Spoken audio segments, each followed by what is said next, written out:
Bueno, nos da muchísimo gusto estar en Jalisco, aquí en Zapopan. Estuvimos ayer aquí y también en Guadalajara. Estuvimos haciendo una supervisión a esta escuela de aviación militar y descansamos en un hotel en Guadalajara. El propósito de hacer aquí la reunión de seguridad pues es entendible. Aquí hemos enfrentado a la delincuencia organizada. Aquí es la sede de uno de los grupos de la delincuencia organizada en Jalisco y se está trabajando de manera coordinada. Aquí desde el principio el gobernador Enrique Alfaro se ha hecho cargo de coordinar las mesas que se reúnen todos los días, los integrantes de las mesas que se reúnen todos los días para tratar el tema de la seguridad. Lo mismo que hacemos a nivel nacional, de reunirnos diario, a nivel federal, desde el Palacio Nacional, se hace aquí, en Jalisco, y encabeza esa mesa de coordinación de todas las instituciones que tienen que ver con la seguridad, el gobernador. Hemos estado trabajando, repito, de manera organizada. Como lo expresé ayer, podemos tener diferencias y eso es consustancial a la democracia. Nadie debe alarmarse. La democracia es pluralidad, es garantizar el derecho a disentir. Sin embargo, en asuntos como este, que tiene que ver con la seguridad del pueblo, con garantizar la paz, la tranquilidad de los ciudadanos, estamos las autoridades obligados a actuar de manera coordinada, hacer a un lado las banderías partidistas. Y eso es lo que estamos llevando a cabo en el caso de Jalisco. Vamos a iniciar, si les parece, con un informe del gobernador de Jalisco, Enrique Alfaro, y posteriormente informaría el secretario de la Defensa, el general Luis Crescencio Sandoval González. Terminando el general secretario, abrimos para si hay algunas preguntas de parte de ustedes. A lo mejor no hace falta, pero bueno, de todas maneras se abre para que podamos contestar preguntas. Entonces, le damos la palabra a Enrique.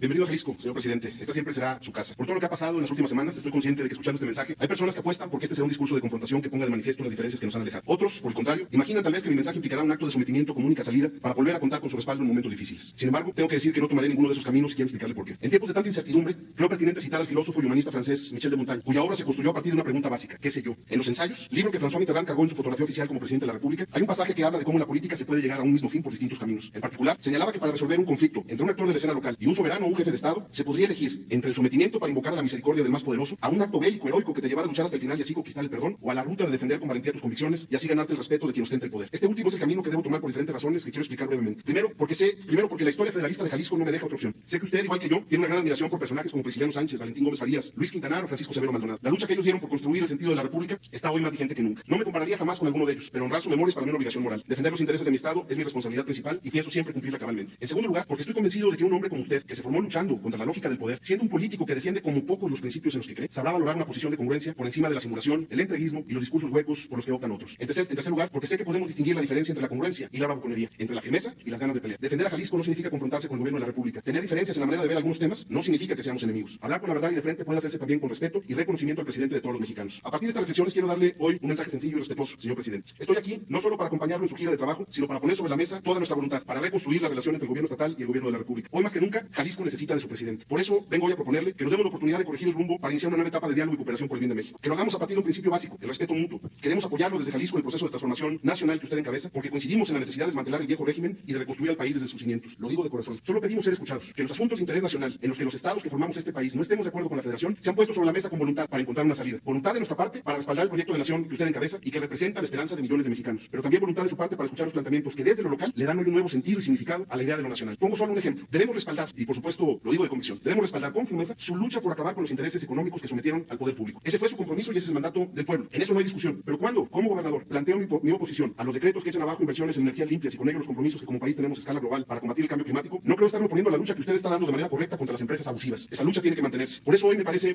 difícil entender el que si compartimos con usted el compromiso por cuidar el medio ambiente, hayamos tenido que llevar un asunto como este al terreno de una controversia constitucional. Y sin embargo, estoy convencido también de que podemos aún resolverlo dialogando, encontrando un punto de consenso del que el gobierno federal y la agenda ambiental salgan fortalecidos. Presidente, este país se puede todavía poner de acuerdo en lo sustantivo y en torno a eso construir una nueva idea de nación basada en el respeto y la fraternidad. Usted debe encabezar ese esfuerzo y contará siempre con Jalisco para construir esta nueva historia. Si no es así, ¿cómo podremos enfrentar el reto que hoy vivimos en materia de salud pública? ¿Cómo vamos a iniciar el camino de la recuperación económica en medio de la adversidad? ¿Cómo vamos a enfrentar a la delincuencia organizada que quiere someter al Estado mexicano? Los resultados que hemos tenido en Jalisco en materia de seguridad son el mejor ejemplo de cómo coordinados podemos enfrentar los retos más complejos. En un año de trabajo, tenemos aquí un par de láminas nada más para no extenderme ya de más. En un año de trabajo logramos reducir de manera significativa la incidencia delictiva. En el análisis general, con una reducción de una cuarta parte respecto al primer semestre del 2018 en todos los delitos, ahí están incluidos homicidios, fraudes, todo tipo de delitos, pero lo más importante, si miramos a la siguiente, es que los delitos en los que nos concentramos con un sentido estratégico, la reducción en el primer semestre del año comparado con el 2018 es de casi el 40%. 100%, presidente. Y esto pone en evidencia que la coordinación con el Ejército, con la Marina, con la Guardia Nacional ha sido efectivo, que hemos podido encontrar un espacio de entendimiento, como bien lo dijo, al margen de las agendas políticas. En eso, mi reconocimiento y mi agradecimiento por el apoyo que nos ha dado, presidente.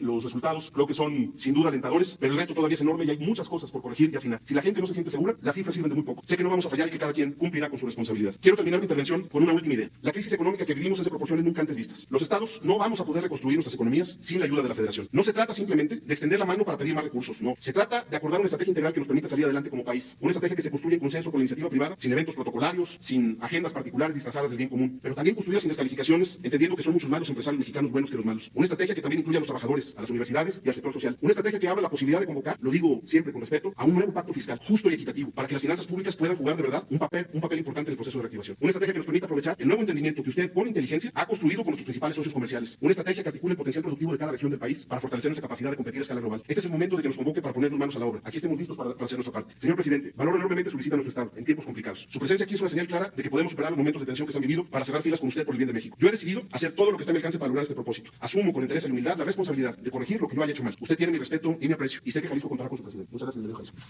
Gracias. Con permiso, señor presidente. Buenos días. El estado de Jalisco cuenta con 125 municipios y una población de casi 8 millones de habitantes. En 9 de ellos se concentra el 68% de la población, un poco más de 5 millones. Y en estos 9 municipios, que son Guadalajara, Zapopan, Tlaquepaque, Tlajomulco, de Zúñiga, Tonalá, Puerto Vallarta, El Salto, Lagos de Moreno y Tepatitlán de Morelos, son donde se concentra también la parte delictual del estado. Ahorita lo vamos a ver más adelante.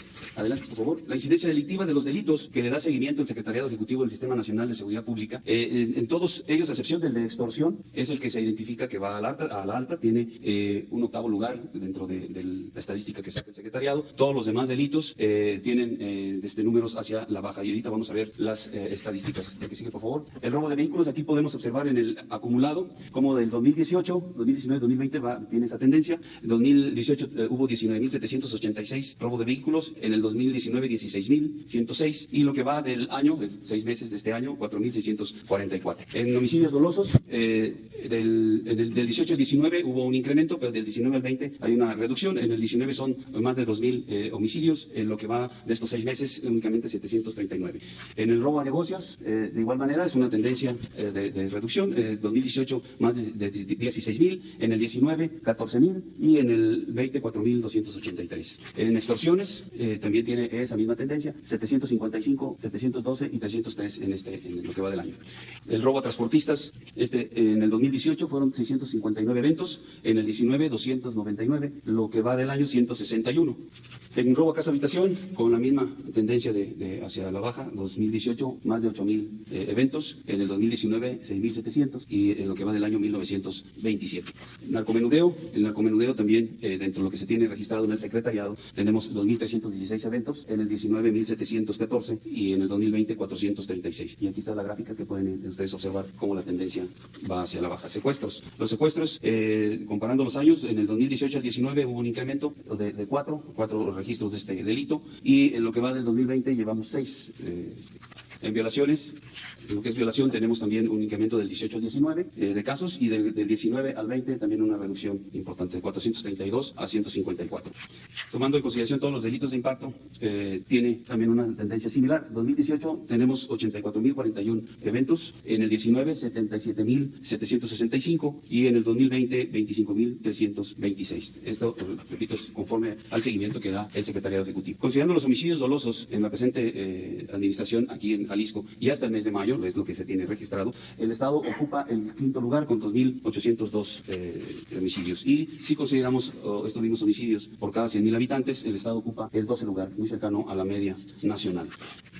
Los municipios con mayor incidencia. Se identificaron 14 municipios en donde hay incidencia delictiva. En estos 14 están los 9 con mayor número de habitantes y hay 5 en donde se concentra. Hay presencia de todos los delitos a los cuales se les da seguimiento y se atiende. Estos son Guadalajara, Zapopan, San Pedro Tlaquepaque, Tonalá y Tlajomulco de Zúñiga. Estos 5 primeros son los donde se concentra el mayor número de eventos delictivos. La que sigue, por favor. En cuanto a seguridad pública en el Estado, las fuerzas estatales tienen una presencia de casi 30.000 elementos. En lo que es es los 5 municipios de Zapopan, Guadalajara, San Pedro, Tlaquepaque, Tonalá y Tlajomulco, que son donde se concentra la incidencia delictiva. Ahí tienen el Estado 22,000 hombres en estos 5 municipios, 22,000 policías que están atendiendo esta situación, y en los otros municipios hay casi 7,500 distribuidos. En Zapopan, en lo que es Zapopan y Guadalajara, el área metropolitana, casi 15,000 policías, que es el 50%, atendiendo la incidencia delictiva. En cuanto a fuerzas de seguridad federales, se tiene una presencia importante también apoyando al Estado. Sedena, Semar, Guardia Nacional. Aquí vemos los efectivos que se tienen y los operativos que están en rojo. Hacemos un total de 5,355 elementos operativos desplegados en todo el Estado, coadyuvando con el esfuerzo que se realiza, y que sumado a lo que tiene la Policía Estatal y Municipal, hacemos un total de 40,483 elementos aquí en Jalisco y 35,273 que están operando en las 8 coordinaciones de la Guardia Nacional en las que se divide Jalisco. En estas 8 coordinaciones se tienen ya 29 instalaciones de la Guardia. Solamente nos queda una más porque ya existe en Puerto Vallarta. Estas 29 están establecidas en Mezquitic, en Tequila, Zapopan, Agualulco de Mercado, Puerto Vallarta, Mascota, Ameca, La Huerta, Cocula, Tlajomulco de Zúñiga, Tuxpan, Sayula, Tamazula de Gordiano, Cocotepec, Ixtlahuacán de los Membrillos, Ocotlán, El Salto, Tepatitlán de Morelos, Lagos de Moreno, Tlaquepaque, hay 3 instalaciones, Tonalá, Cuquio y Colotlán, que también hay 3 instalaciones. Entonces, esta presencia de la Guardia Nacional, estas instalaciones de la Guardia Nacional, buscan que tenga esta fuerza, esta Guardia Nacional, una presencia en todo el territorio de Jalisco, que genere condiciones de seguridad y que, estando ahí, atienda la problemática delincuencial que se presenta. Que no tengan que ir desde Guadalajara, desde la capital, a atender una problemática en Ocotlán o en Tonalá, sino que ya haya fuerzas en esos lugares que atiendan lo que se esté presentando. Esa es la estrategia que se ha buscado, esa presencia territorial en Jalisco y en todos los estados de la República. Los aseguramientos que se han tenido a través de la administración por parte de las fuerzas federales, mencionaré aquí los 512 detenidos que se han realizado, 2,066 plantíos de marihuana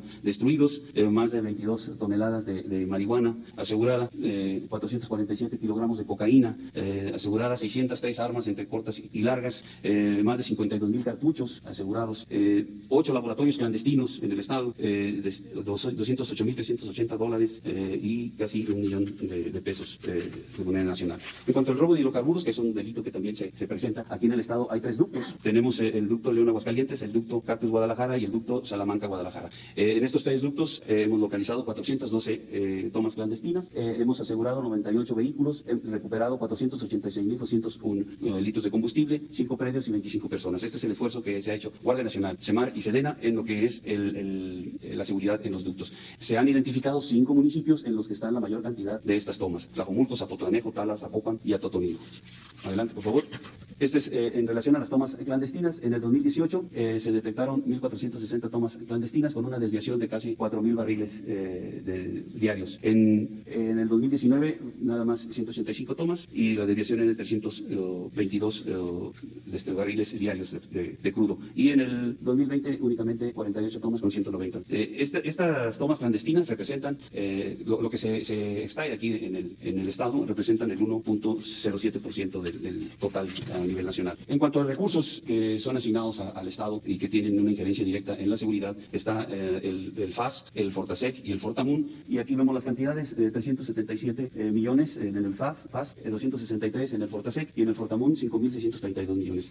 Estos recursos van destinados a fortalecer diferentes aspectos de la seguridad. Y en cuanto a los programas sociales, son 18 programas en los cuales tenemos más de 1 millón de beneficiarios, haciendo un total de recursos que llegan al Estado, más de 13,022 millones de pesos. Estos programas sociales van enfocados precisamente a donde se identifica que se generan las causas que van a provocar la violencia o la delincuencia en las diferentes partes de nuestra República. La que sigue, por favor. En cuanto a la atención de la emergencia sanitaria, en Jalisco se cuentan con 62 instalaciones hospitalarias, son 18 del IMSS, 3 del ISSSTE, 37 del Estado, 1 de Semar y 3 de Sedena. Se tiene una disponibilidad del 85% de camas en cuanto a hospitalización y el 58% de camas de terapia intensiva. Adicionalmente, se han realizado por parte de de las fuerzas federales, seguridad de instalaciones, que aquí solamente hay una a la que se le da este servicio.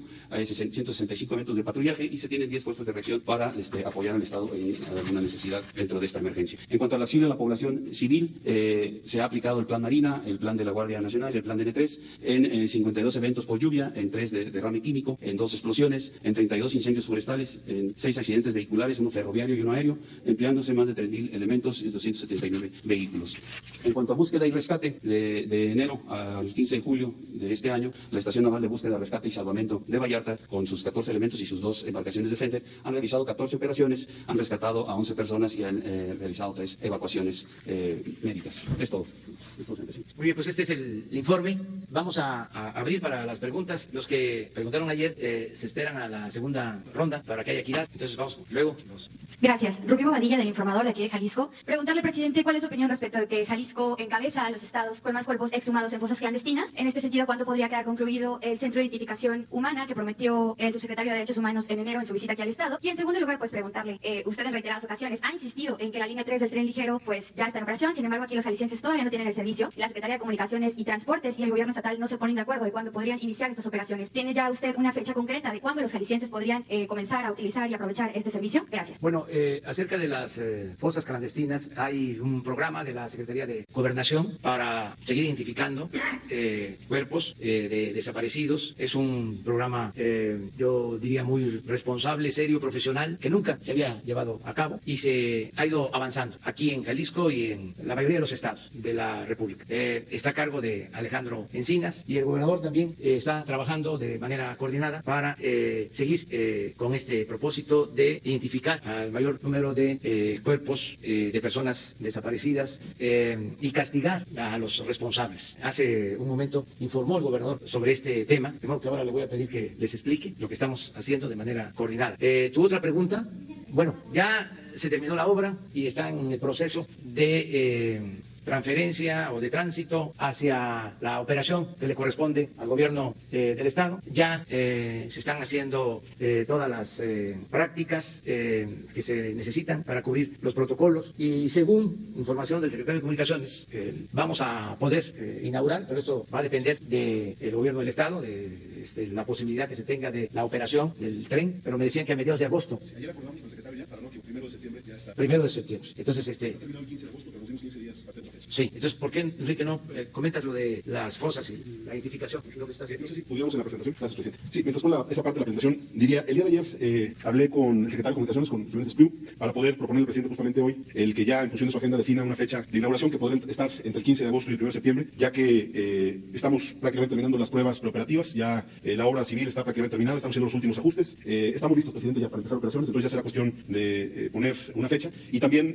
lo platicaremos en un rato más con el presidente, nos ha dado la oportunidad de platicar algunos temas en las próximas horas en su visita a Jalisco. También vamos muy avanzados ya con el proceso con la Secretaría de Hacienda del compromiso de línea 4, que ya está todos los trabajos de planeación terminados y listos para poder arrancar también cuando el presidente lo indique. Entonces creo que es una muy buena noticia para Jalisco, que estamos ya en orilla para iniciar operaciones de la línea 3 después de un proceso pues muy largo que ni fue responsabilidad del presidente ni mía, es un tema que nos dejaron ahí, que tuvimos que resolver y que el presidente de su primera visita para Jalisco tomó la decisión de terminar una obra que ya se iba a anunciar desde hace 2 años como terminada, inclusive iban a poner la placa de inauguración y llevamos pues 1 año y medio trabajando sin parar, pero estamos en la orilla y el 1 de septiembre, a más tardar parece ya, estamos listos y en condiciones de arrancar operaciones. Sobre el tema de desaparecidos, pues siempre es cuestión de cómo se quiera enfocar un asunto como este. Nosotros, por supuesto, que ver estas cifras nos obliga a seguir trabajando sin descanso, pero estamos actuando, como dijimos desde un principio, a partir de una premisa que es hablar con la verdad. Eso lo reconoció la secretaria de Gobernación hace un par de días, el subsecretario Alejandro Encinas. Jalisco está sumado a la estrategia que encabeza el presidente a nivel nacional para buscar a quienes están desaparecidos. Aquí no vamos a esconder este tema, estamos haciendo un enorme esfuerzo y somos el Estado que mejor trabajo, según el informe que se presentó, insisto, antier, mejor trabajo ha hecho en el tema de búsqueda con estos resultados. Nos falta, en efecto, concretar algunas cuestiones relacionadas con infraestructura y equipamiento que estamos trabajando con el subsecretario Encinas y yo estimo que este mismo año estará culminado los trabajos que nos comprometimos a hacer. La parte estatal va muy bien, avanzando con más recursos y más apoyo para las áreas encargadas de la búsqueda, con las áreas encargadas de atención a víctimas, pero hay una agenda de trabajo ahí permanente, igual que ha sucedido. Cuando ha habido alguna diferencia, la hemos platicado, en la última visita de Alejandro, así sucedió, aclaramos las cosas y hoy, pues ahí está el tamaño del reto, 7.180 personas denunciadas. Hoy en la reunión que tuvimos en la mañana, el presidente dio la instrucción y por supuesto que nos vamos a concentrar en ello, de que así como hay cosas y resultados que nos hacen pensar que vamos en la estrategia de seguridad por el camino correcto, también hay otros temas en específico que vamos a tener que apretar, ajustar y afinar la estrategia para dar todavía mejores resultados. Estos son los números en general. ¿El Centro de Identificación Forense? También, sí. Sí, no tengo la fecha de inicio de los trabajos, pero sí está confirmado proyecto. Yo se la paso mucho. Sí, ya estamos por iniciar el primero, que es en Coahuila. Se ha avanzado mucho en Coahuila con este propósito y seguimos con este compromiso que tenemos con familiares de personas desaparecidas. Muy buenos días, yo soy Juncal Solano, representando a las benditas redes sociales, Charro Político, Nopal y defensor de la verdad. Buenos días, señor presidente, señor gobernador. Mi pregunta es la siguiente. El pasado 27 de mayo, el presidente Andrés Manuel López Obrador invitó a gobernadores a tener un mayor control con las finanzas de los estados. Me refiero a cuidar la deuda pública de los estados. En este mismo sentido, invitó a los gobernadores. Asimismo, el gobernador Enrique Alfaro, citando cuando estaba en campañas, mencionó: mi compromiso es puntual. No va a haber en mi gobierno ni un solo peso de deuda pública. Siguiendo este orden de ideas, hoy nos encontramos con lo siguiente y me permito citar. En febrero de 2019, el Congreso Local de Jalisco aprueba un crédito de 5.250 millones de pesos. En julio de 2019, Jalisco pide un préstamo para refinanciar deuda pública por 14.184 millones de pesos. Enero de 2020, Jalisco refinanció crédito de administraciones pasadas por 1.882 millones de pesos. Abril y febrero de 2020, Jalisco solicita dos créditos sin aprobación del Congreso por 800 millones de pesos. Abril de este mismo año, otra vez, Jalisco obtiene préstamo por 300 millones de pesos. Y para concluir, mayo de 2020, Jalisco solicita un nuevo préstamo por 6.200 millones de pesos. Es decir, que tenemos un total de 33.000 millones de pesos. Uno podría decir como jalisciense, esto va destinado, bueno, pues para áreas necesarias. El problema es cuando nos encontramos que 5 millones aproximadamente fueron destinados a personajes que, bueno, lo comparan al gobernador con Mariano Otero. Me refiero a Enrique Krauser, por concepto de un contrato de difusión sobre programas y actividades gubernamentales. Lo hecho es que, pues, el endeudamiento ya está adquirido por el Estado. Mi pregunta es la siguiente, señor gobernador. ¿Podría dar su palabra, ahora que estamos, bueno, pues, junto con el presidente Andrés Manuel López Obrador, de no endeudar más al gobierno del Estado de Jalisco, a menos de que sea por causa mayor? Y si me permite una segunda pregunta. Bueno, por supuesto que es un planteamiento con muchas imprecisiones. La deuda pública no se puede destinar a pagar a medios de comunicación. La deuda pública tiene que destinarse para proyectos de inversión productiva. En segundo lugar, he sostenido en todas mis responsabilidades como presidente de Tlajomulco, como presidente de Guadalajara, que la deuda puede ser un instrumento importante para apalancar proyectos para el desarrollo. Como presidente de Tlajomulco contraté deuda y dejé las finanzas de Tlajomulco como las más sanas de su historia. Como presidente de Guadalajara contraté deuda y dejé las finanzas de Guadalajara con un nivel de solidez que nunca había tenido. Como gobernador del estado hemos tomado este camino que nos pone todavía con un nivel de endeudamiento per cápita, es decir, la deuda por cada habitante jalisciense está muy por debajo de la media nacional. Hemos mantenido una comunicación permanente. Aquí señalabas, no sé con base en qué, que se aprobó deuda sin el aval del Congreso. Eso no se puede hacer. Pero lo más importante es que con la Secretaría de Hacienda, porque se ha especulado de si este tema es un motivo de conflicto con el gobierno federal, yo creo que no. Yo creo que al final de cuentas el presidente ha expresado su opinión y es respetable y es entendible también. Por supuesto que nosotros tenemos que poner sobre la mesa que si se está hablando de la necesidad de tomar una ruta para poder resolver los problemas y el rezago de infraestructura que tiene Jalisco a través de estos mecanismos, es porque no nos quedaba de otra. Simplemente el costo financiero que ha tenido la emergencia sanitaria para nuestro estado es del orden de los 5.600 millones de pesos que tuvimos que resolver usando recursos que estaban etiquetados para apoyar a los municipios, para hacer obras de escuelas, de hospitales, de infraestructura social, que por supuesto considero prioritarios. Y en ese sentido estamos muy tranquilos con la decisión tomada. Y quiero además decir que la Secretaría de Hacienda ha acompañado el proceso desde un principio. Es decir, insisto, más allá de la posición y la opinión que respetamos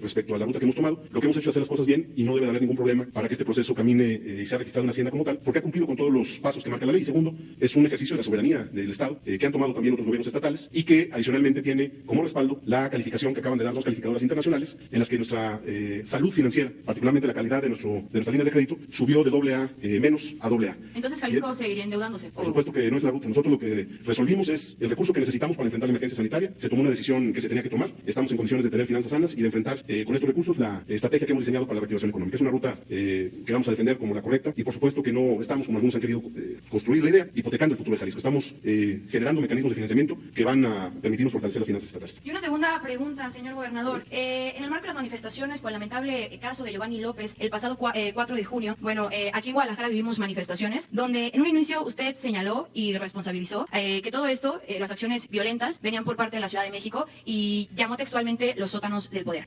Dicho esto, también responsabilizó al presidente Andrés Manuel López Obrador de ello. Posteriormente dio otro segundo video donde mencionaba que no precisamente el presidente Andrés Manuel de forma directa, pero sí gente de Morena muy cercana al presidente. Continuando con esto, el presidente Andrés Manuel López Obrador pidió que se mantuviera en lo dicho y bueno, pues que se presentaran pruebas. Creo que es importante para los jaliscienses saber cómo va esta situación y preguntarle, ¿nos podría compartir el nombre de las personas que acusan de apostar por la violencia para mantener el poder y señalar con qué pruebas cuenta para sostener sus dichos? Y una más, ¿usted considera que ya se hizo justicia para Giovanni a casi mes y medio de lo sucedido? Gracias. Con mucho gusto. Primero, tendré la oportunidad, como lo expresaba hace un momento, de platicar en un rato más con el presidente. Lo dije desde un principio, están las grabaciones y están los testimonios, inclusive los tengo preparados por si ofrecía, no es el caso. Lo que dije siempre es que yo creo que el presidente es un hombre de bien, que no haría algo para lastimar a Jalisco. Lo dije desde un principio y señalé, por supuesto, la percepción que tenemos de la intervención de algunos actores, que por supuesto es mi compromiso, además así lo dije públicamente, entregarle al presidente de manera personal la información que tenemos al respecto y confío en que él la va a revisar y tomar las decisiones que sean convenientes. Nosotros lo que entendemos es que con el gobierno de la República puede haber momentos difíciles, hay momentos de tensión. No fue fácil lo que se vivió en esos días en Jalisco y y el presidente sabe que más allá de posiciones y de argumentos que se ponen sobre la mesa, yo lo respeto y le tengo aprecio y sé que lo dije públicamente, está grabado, están los testimonios. No, es que yo sé que hay quienes todavía, como te escucho, quieren seguir echándole leña al fuego. No le voy a entrar. Yo al presidente lo respeto y lo aprecio. Le voy a entregar, como me comprometí públicamente, la información de la que disponemos respecto a lo que pasó. Es la información que tenemos y se la voy a poner a su consideración, la traigo preparada, aquí está, pero es para él, es para el presidente, no es para seguir alentando el debate público. Lo que nosotros queremos es que en Jalisco se garantice la libertad de expresión. Estamos trabajando para hacer modificaciones de fondo en la Fiscalía del Estado. Por supuesto que estamos comprometidos con la agenda de que se haga justicia. En el caso de Giovanni, en el caso de los jóvenes que fueron detenidos de manera arbitraria por policías ministeriales, en el caso de Giovanni están detenidos y en la cárcel los policías que le ocasionaron la muerte. Será responsabilidad de las instancias de impartición de justicia culminar el proceso, ya esa parte no le toca al gobernador, pero los policías municipales están detenidos y en el caso de manifestaciones, los mandos, los elementos que estuvieron participando en este asunto tan lamentable, también están detenidos y personalmente le pedí al fiscal general de la República atraer el caso para que sea una investigación que lleve la Fiscalía de la República. Por eso estamos claros de que estamos en el camino correcto. Fue un episodio difícil, fue un episodio en el que se puso en riesgo la estabilidad de nuestro Estado y son temas que agradezco mucho la oportunidad que hay de platicarlo con el presidente y lo haré como deben de hacerse las cosas, platicando de frente, con argumentos y no en un ejercicio que siga alentando el enfrentamiento y el debate mediático. Yo no voy a estar en esa dinámica. Si eso lo esperaban de mí, pues lo siento, ya lo expliqué al inicio de mi discurso. Yo estoy aquí acompañando al presidente para mandar también un mensaje claro de que hoy lo primero es cuidar a nuestro Estado y cuidar al país y que tenemos que entrarle juntos. Buenos días, Lauro Rodríguez de NTR Guadalajara, también medios locales. Hay varios temas en Jalisco y aprovechando que vienen, no los vamos a abordar todos porque no hay tiempo, pero sí algunos de los principales. Primero, pues también referente a los hechos del 4, 5 y 6 de junio, aprovechando que la rueda de prensa es el tema de seguridad, la Fiscalía General de la República también atrajo una carpeta de investigación sobre el tema. ¿Cómo van las investigaciones por parte de la dependencia federal? Esa sería una. La segunda pregunta es también con respecto a la deuda que acaba de contratar Jalisco, que el gobernador mencionó que se debe a que el gobierno federal pues no ha aportado dinero a la pandemia ni para la reactivación económica. En ese sentido, ¿es esto verdad o qué ha aportado el gobierno federal para Jalisco? ¿Cuántos recursos ha aportado para la pandemia y para la reactivación económica? Sobre la línea 3 del tren ligero, pues ya se habló un poco, pero abundar también sobre si hay investigaciones respecto a las irregularidades que se han señalado por la propia Auditoría Federal y también si la detención de Lozoya y su extradición a México pues formará parte de las investigaciones, se le cuestionará a él, se le investigará también por estas situaciones de que se le vincula con ser el intermediario entre empresas como OHL y el gobierno del expresidente Enrique Peña Nieto. Esas serían las preguntas para usted. Bueno, miren, acerca de las finanzas en general, tanto del presupuesto que maneja la Federación como los estados, hay que tomar en consideración que en el gobierno federal como en los gobiernos estatales se está enfrentando una situación difícil, delicada, porque se heredó una gran deuda. En términos así muy generales, piensen que durante el gobierno del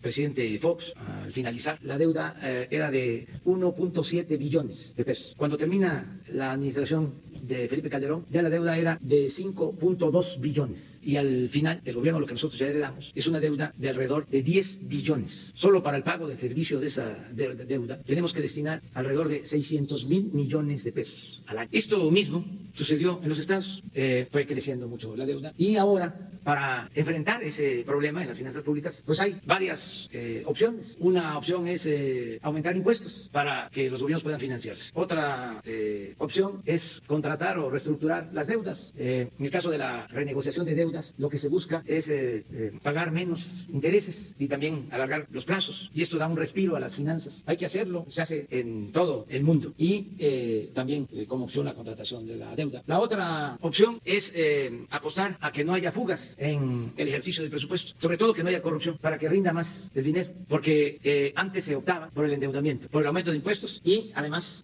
había muchísima corrupción. Y se iba el dinero del presupuesto por el caño de la corrupción. Entonces, se tiene que llevar a cabo una política anticorrupción, desterrar la corrupción, que es el principal problema de México, sin duda. Y la corrupción no solo hay que combatirla por razones de índole moral, sino porque se pueden liberar muchos fondos para el desarrollo. Si una obra con corrupción la cobran en 1,000 millones, sin corrupción se puede hacer en 250 millones y se ahorran 750 millones. Este es el caso del aeropuerto de la Ciudad de México. Estaba estimado que iba a costar, si nos iba bien, 300,000 millones. Se iba a terminar hasta finales del 2024 si nos iba bien. Ahora que está haciendo el aeropuerto, 75,000 millones va a costar. Y lo vamos a inaugurar el 21 de marzo del 2022. De 75,000 a 300,000. Son 225,000 millones de ahora. Y así en todo. Entonces, en el caso de los estados, están haciendo un esfuerzo para enfrentar el problema de la deuda de manera legítima. Le solicitan a la Federación más recursos, pero también la Federación tiene límites y tiene que buscar que se mantengan sanas las finanzas, que no se endeude el país, que podamos cumplir con todos nuestros compromisos. Les voy a hablar de 4 escenas o recursos recuadros sobre las finanzas. Un recuadro en cuanto a ejercicio de presupuesto tiene que ver con el aumento constante en el pago por intereses de la deuda pública. Va así en los últimos 10 años, hacia arriba. Otro recuadro es el del aumento en el pago de pensiones, que tenemos que resolver de fondo este asunto grave, porque también va así, cada vez se tienen que destinar más fondos al pago de pensiones. Un tercer recuadro, las transferencias a los estados con legitimidad y además defendiendo a sus ciudadanos. Los gobernadores están pidiendo que se transfieran más recursos federales a las entidades, pero también ha crecido la transferencia de recursos. En nuestro caso no le hemos quitado recursos a los estados, se les ha entregado lo que por ley les corresponde y de manera puntual, es decir, no tenemos deuda, estamos al día, al corriente en la entrega de recursos de la federación. Entiendo que lo que se busca es un nuevo pacto fiscal para que lo que se recauda a nivel nacional se distribuya con una nueva fórmula. Eso lo vamos a analizar y es, repito, una demanda legítima de los gobiernos estatales y de los gobiernos municipales. Entonces, ese es un tercer recuadro, pero también puedo probar que ha ido en aumento. Un cuarto recuadro muy preocupante es el que del dinero que maneja la federación, cada vez, ahora se está corrigiendo, pero cada vez se destinaba menos al pueblo. Ese es el recuadro 4. Porque creció en los últimos tiempos mucho el aparato burocrático. El gobierno estaba ensimismado. Todo lo que entraba era para el llamado gasto corriente, sueldos elevadísimos. No olvidemos, el director del Infonavit ganaba 700,000 pesos mensuales. Y así, otros funcionarios. Se crearon infinidad de organismos supuestamente autónomos, aparatos burocráticos costosísimos y buenos para nada. Por eso el plan de austeridad, para que esos fondos pues se entreguen a la gente, eficientar más el manejo del presupuesto. En el caso de Jalisco, quiero comentarles que además de las participaciones federales, como en todo el país, se están entregando apoyos a la mayoría de la población. En el caso de Jalisco, puedo decir que el 55% de los hogares, hay aproximadamente 2 millones de familias en Jalisco, a más de 1 millón de familias les está llegando cuando menos un apoyo, un programa de bienestar, ya sea porque hay un adulto mayor que recibe una pensión, una niña, un niño con discapacidad, una beca. Ahora con la crisis económica, porque esto a lo mejor no se sabe, pero es importante informarlo, solo en créditos para pequeños empresarios del sector formal y del sector informal, de los que se buscan la vida como pueden. Estamos hablando de comerciantes, artesanos, dueños de talleres, también para taxistas, meseros, músicos. Hasta ahora estamos hablando de 35,000 créditos, en el caso de Jalisco. Y lo que tenemos estimado en créditos son 1,000 millones de pesos. Créditos de 25,000 pesos para cada pequeña empresa familiar. Entonces sí, se está apoyando. Yo también considero que es el tiempo de la unidad. Tenemos que trabajar juntos, como se está haciendo y se ha hecho sin interrupción en el tema de la seguridad, que se trabaje juntos con el gobierno del Estado. En efecto, vamos a tener una reunión para tratar otros temas que tienen que ver con Jalisco. En el caso del tren, hicimos un esfuerzo, porque si se continuaba con el programa de obras y de presupuesto original, íbamos a terminar el tren pues hasta el 2022, y tomamos la decisión de reunir recursos para entregarlo. Ya llevaba mucho tiempo. Entonces se aprobó un presupuesto adicional para terminar el tren, que ya vamos a inaugurar. Acerca de lo del señor Lozoya, pues está por regresar a México y la Fiscalía lleva esta investigación. Él aceptó de manera voluntaria la extradición y hay un compromiso de que va a informar sobre lo que sucedió acerca de los presuntos fraudes por los que se le acusa, y va a hablar, considero, de Odebrecht, como lo mencionas, y de otro tipo de ilícitos. Entonces sí va a ser algo interesante, importante, porque como siempre lo he sostenido, lo mejor es desterrar la corrupción, estigmatizar la corrupción, llamar al corrupto por su nombre y que cuando menos pierdan su respetabilidad, porque antes robaban y ni siquiera perdían su respetabilidad, hasta se les ponía de ejemplo y se les consideraba muy astutos, muy hábiles, muy bueno para los negocios. Entonces ya esto ya cambió y por eso esta extradición voluntaria va a ayudar mucho para ir purificando la vida pública, para ir limpiando de corrupción el país. En el tema de las investigaciones de cómo van sobre las violaciones a los derechos humanos el día 4, 5 y 6 de junio en la carpeta que tiene la Fiscalía. Eso es, en efecto, una investigación de la Fiscalía. Vamos a informar pronto, le vamos a pedir a la Fiscalía, de acuerdo a tu pregunta, de que presente un informe sobre este tema. Hacemos ese compromiso de transmitirle a Alejandro Hertz esa petición, de que se informe. A ver. Muchas gracias, presidente. Muy buenos días. Miguel Arzate, del Sistema Público de Radiodifusión, Canal 14. Preguntarle, presidente, aprovechando que estamos en Jalisco y contamos con la presencia del gobernador, primero, si el gobernador nos podría compartir su opinión respecto a este desplegado que 30 personalidades entre escritores, políticos y activistas sacaron, titulado Contra la deriva autoritaria y por la defensa de la democracia, en donde se pronuncian no muy contentos respecto a la transformación, al movimiento que su gobierno encabeza, señor presidente. Y preguntarle al gobernador, porque entre los firmantes de este desplegado, entre los escritores, está Enrique Krause, quien ha comparado al gobernador con Mariano Otero y se ha pronunciado a favor de su gobierno. Por ello, preguntarle preguntarle su opinión respecto a este desplegado, porque llaman a conformar un frente que pues derroque o se oponga a la transformación que encabeza, presidente. Y también se nos puede hablar, profundizar más sobre la carta que ya envió, comunicó, donde habla de que qué bueno que se quiten máscaras, ¿no? Y que este tipo de personajes muestren sus posturas como son. Si primero podría tener los comentarios del gobernador y luego su participación, presidente, y si me permite una segunda pregunta. Claro, Enrique está acostumbrado a responder todo. Nada más una recomendación respetuosa, que como aquí lo hemos dicho, procuremos la conciliación, que no nos confrontemos, porque estamos iniciando una etapa nueva por el país. Más allá de los intereses personales o de grupos o partidistas, está el interés general, está el interés del pueblo. Y tenemos que actuar así. Pero bueno, Enrique responde y yo también les contesto sobre lo del desplegado, también en muy buenos términos, de manera respetuosa. Bueno, sí lo leí. Opino que el mismo presidente ha expresado que en este país se respeta la libertad de todos de expresar sus opiniones. Mi visión la expliqué en mi intervención inicial. Yo no creo que sea el momento de estar llamando a la confrontación. Creo que es el momento de cerrar filas y de ayudar al presidente a sacar adelante al país. Creo que es nuestro compromiso fundamental, que es natural que existan diferencias y puntos de vista encontrados, que también eso habla de la pluralidad de este país. Difícilmente puedo opinar de lo que escriban personajes a los que respeto, entre ellos a Krause. Yo tengo respeto y aprecio.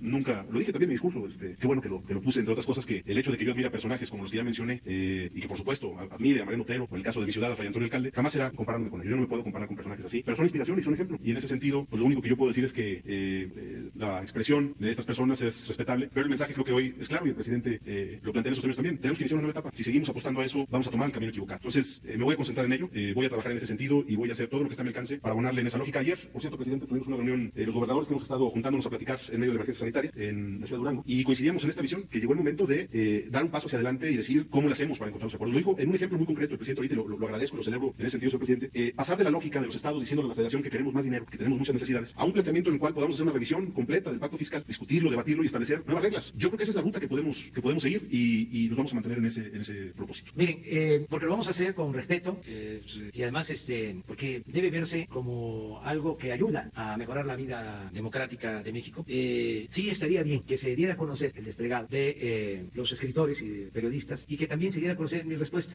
Ahora que yo respondo, como se dice en el lenguaje parlamentario, por alusiones personales. Entonces, tengo que fijar también una postura. Pero es muy interesante el debate, es consustancial a la democracia. Entonces, si pudieran poner el desplegado, ¿qué más? ¿Qué mejor que aquí en Jalisco? Por la historia que tiene Jalisco de defensa del federalismo. Mire, este es el manifiesto que suscribieron periodistas y escritores. ¿Lo podemos leer? ¿Lo lees? Bueno. Porque acuérdense que antes se decía que la política era asunto de los políticos, y nosotros siempre hemos dicho que la política es asunto de todos. Antes se hablaba de que lo importante era el llamado círculo rojo, lo que se hacía en la sociedad política, que el pueblo no entendía de estas cosas. Entonces, parte de la transformación es que todos participemos en la vida política, también en la economía. También se planteaba de que eran asuntos muy complejos, muy técnicos, y que la gente no entendía. Nada de eso, todo lo entiende la gente, lo entiende el pueblo. El pueblo tiene un instinto certero y es sabio, saben más que nosotros. A veces nos creemos mucho, ¿no? Porque tenemos un grado académico o porque hablamos físico y pensamos que ya somos superiores. Pues no es así. La gente tiene mucha sabiduría, mucho juicio práctico, mucho sentido común, que es el menos común de los sentidos. Entonces, vamos a compartir la información. Sí, buenos días. Este desplegado fue publicado el día de ayer en el periódico Reforma. Se titula Contra la deriva autoritaria y por la defensa de la democracia. Dice así: han transcurrido casi 20 meses del gobierno encabezado por el presidente Andrés Manuel López Obrador. El triunfo del presidente fue inequívoco. No obstante, sin que la mayoría de los mexicanos votáramos por ellos y violando la Constitución, Morena y sus aliados lograron que una minoría de votos se convirtiera en una mayoría de escaños en el Congreso. Además, amplió el número de diputados de su grupo mediante la compra de representantes electos de otros partidos. La consecuencia ha sido la asfixia del pluralismo de la representación en aras de someter al Poder Legislativo a los dictados del Ejecutivo. Por su parte, el presidente de la República ha ido concentrando en sus manos el poder del gobierno en detrimento de los demás poderes del Estado y de los estados de la Federación. Al hacerlo, ha destruido y deteriorado la administración pública y las instituciones constitucionales, invocando una supuesta cuarta transformación, menoscaba las capacidades del gobierno, toma decisiones unipersonales, polariza la sociedad en manos artificiales, desacredita la autoridad de los órganos especializados como el INE y ataca toda forma de expresión que no se identifique con su visión política. El gobierno de López Obrador ha mantenido una actitud despreciativa, no solo hacia las instituciones autónomas, sino también hacia las esferas científicas y culturales, así como muy notoriamente hacia el movimiento de las mujeres que luchan por la igualdad. El manejo de la crisis sanitaria de la COVID-19 se ha caracterizado por una política de austeridad suicida y por su rechazo a un acuerdo nacional para reactivar la economía y salvar cientos de miles de empleos. En su lugar, se ha utilizado la pandemia para acelerar la demolición del Estado y el control del poder. De continuar por este camino, el presidente y la coalición que lo apoya harán retroceder los avances democráticos que consumieron años de lucha a la sociedad mexicana para salir de un sistema autoritario y establecer la democracia. Pensamos que es imperativo corregir el rumbo y recuperar el pluralismo político y el equilibrio de poderes que caracterizan a la democracia constitucional. La única manera de lograrlo es mediante una amplia alianza ciudadana que junto con los partidos de oposición construya un bloque que, a través del voto popular, restablezca el verdadero rostro de la pluralidad ciudadana en las elecciones parlamentarias del 2021. Es necesario que esta alianza obtenga la mayoría para asegurar que la Cámara de Diputados Diputados recobre su papel como contrapeso constitucional al Poder Ejecutivo y obligar al Gobierno a respetar la pluralidad democrática. Firman este desplegado Héctor Aguilar Camín, José Antonio Aguilar Rivera, María Baranda, Roger Bartra, Agustín Basabe, Humberto Beck, Jorge Castañeda, Christopher Domínguez Michael, José Ramón Enríquez, Julio Frank, Enrique Krause, Antonio Lascano Araujo, Soledad Loaesa, María Marván, Ángeles Mastreta, Jan Meyer, Beatriz Pajés, Ricardo Pasco Pierce, Jesús Reyes Heroles, Rafael Rojas, Macario Esquetino, Enrique Serna, Guillermo Sheridan, Consuelo Sáizar, Javier Sicilia, Fernanda Solórzano, Isabel Turrén, Francisco Valdés Ugalde, José Goldenberg y Gabriel Said. Bueno, pues este es el manifiesto. Y ayer que lo leí, llegando aquí precisamente a Guadalajara en el hotel, escribí un texto de respuesta que se los voy a compartir y aprovecho para que se conozca.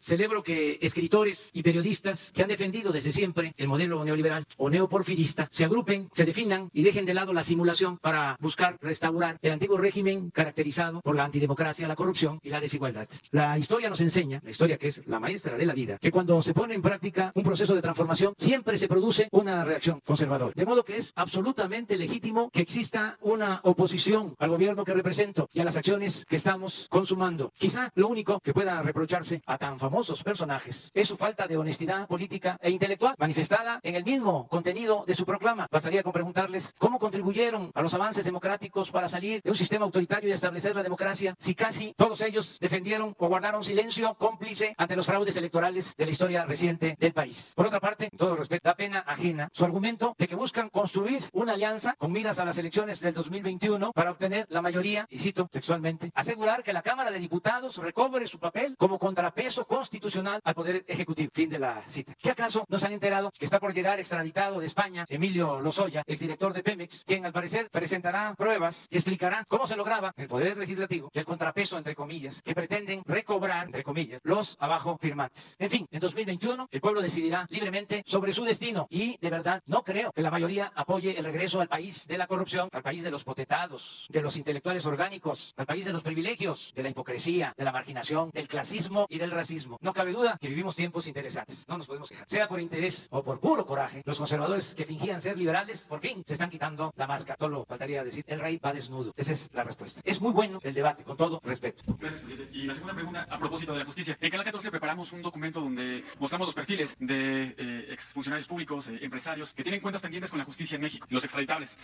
Hablaba de la importancia de que el exdirector de Pemex hable de qué fue lo que sucedió con el caso Odebrecht, con la reforma energética, pero aún están pendientes varios procesos de extradición, como le mencionaba. ¿Se nos puede mencionar cuáles son las implicaciones políticas de estos procesos? ¿Qué importancia tiene la lucha contra la corrupción y terminar con la impunidad? ¿Y cómo va la extradición del extitular de la Agencia de Investigación Criminal, que al parecer está en Canadá? ¿Ya hay fecha para que llegue a México y también rinda cuentas? Bueno, miren, lo más importante es el proceso de purificación de la vida pública. El que no se repitan estos hechos abominables, que no se repita el saqueo, nunca más la corrupción, que no impede la corrupción, que nadie se atreva a decir, como sucedió, que la corrupción era parte de la cultura del pueblo de México, ofendiendo a la inmensa mayoría de los mexicanos. Entonces, no solo es el proceso judicial, sino el ejemplo, el que no se celebre, no se festeje al corrupto, sino que se le estigmatice. Esto tiene que ver mucho con la transformación, porque antes se llegaba a extremos de decir que si no se transaba, no se avanzaba. Llegaba un servidor público a ocupar un cargo y si no robaba, era tonto. Se llegó en algunos casos, no en todos, afortunadamente, porque el pueblo de México tiene muchos valores y es un pueblo honesto, pero en algunos casos se le llegó a decir a los hijos, estudia para que cuando seas grande seas como don fulano, un reverendo ladrón, un político también famoso, finado, decía que político pobre, pobre político. Otro político también, finado, parte de la picaresca política mexicana, decía que la moral era un árbol que daba moras y que servía para pura eso. Era lo que predominaba, triunfar a toda costa sin escrúpulos morales de ninguna índole. Y de inmediato llegaban a los cargos. Residencias lujosas,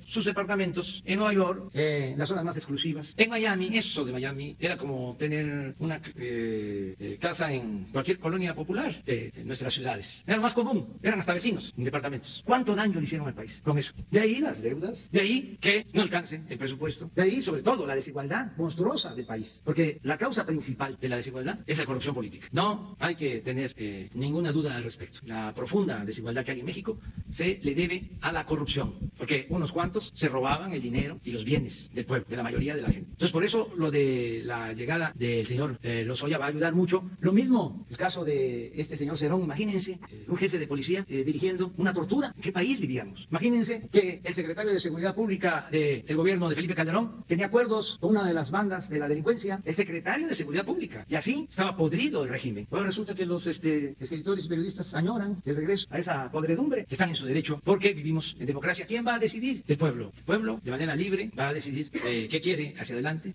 cómo quiere labrar su destino, el de su familia, el de sus hijos, el de las nuevas generaciones. Es una decisión libre, soberana. Yo ya no quiero volver a ocuparme de estos asuntos porque sí están en el límite de lo político electoral y no quiero bajar a la arena política electoral por respeto a la investidura presidencial. Sin embargo, lo tengo que hacer porque soy pues señalado y tengo que utilizar mi derecho de réplica. Además, es bueno el debate democrático. Pues yo creo que sí, si me involucran, pues voy a ejercer mi derecho de réplica. ¿O creen ustedes que no debo hacerlo? Sería bueno preguntarle a la gente si me tengo que quedar callado. Para mí va a estar difícil porque siempre digo lo que pienso, pero a lo mejor eso también se pone a consideración de la gente y si la gente recomienda que yo no responda, no lo haría. Sí, pero no voy a todas, porque si no, no trabajaría. O sea, imagínense, sin presumir, soy el presidente más atacado en los últimos 100 años. Diario son ataques. Es un timbre de orgullo, porque quiere decir que vamos avanzando. También, de una vez lo digo, porque como me gusta la historia, sé muy bien, soy el presidente electo de México de mayor edad en la historia. Sí, fíjense cómo cambian las cosas. Al presidente Ruiz Cortines le decían el viejito, ya ven como también a mí me dicen así, que ya estoy chocho, que ya estoy chocheando. Bueno, pues no, era un jovenazo, don Adolfo Ruiz Cortines, en comparación con mi persona. Él entró más joven a la presidencia. Claro, estamos hablando de elección. Si nos comparamos con el presidente Díaz, pues entonces gana. Pero él entró como a los 48 años también, muy joven, más que se mantuvo 34 años, hasta cuando tenía 81 años. Se retiró, se tuvo que ir al exilio. Pero bueno, también ese es un buen dato, ¿no? Vamos a seguir teniendo energía suficiente y ojalá que también la paciencia, la prudencia que se requiere, la sabiduría y nunca perder algo que es fundamental, que tenía un presidente que admiro mucho, Lázaro Cárdenas, el amor al pueblo. Así como Juárez era un patriota y como Madero es el apóstol de la democracia, el presidente que más amor le profanaba, tenía al pueblo, le profesaba al pueblo, era el general Cárdenas. Y eso es muy importante. Vamos a terminar ya la conferencia. Nos vemos mañana en Manzanillo, en Colima. Mañana. Yo te voy a responder por él mañana. Bueno, muchas gracias.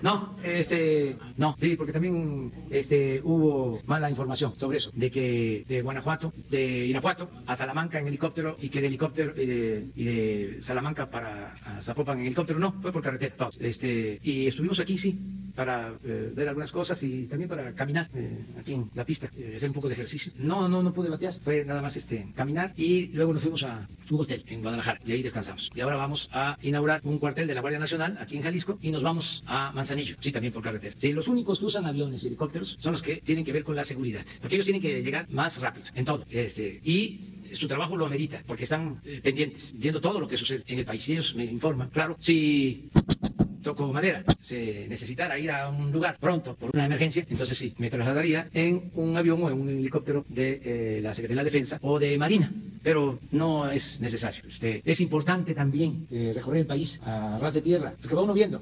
Imagínense si llego en helicóptero, ¿cuándo me voy a enterar de cómo están los caminos? Entonces sí, voy viendo cómo está el mantenimiento de las carreteras. Soy como supervisor de obra para la Secretaría de Comunicaciones, es otro de mis trabajos que tengo. Muy bien, nos vemos mañana. Adiós.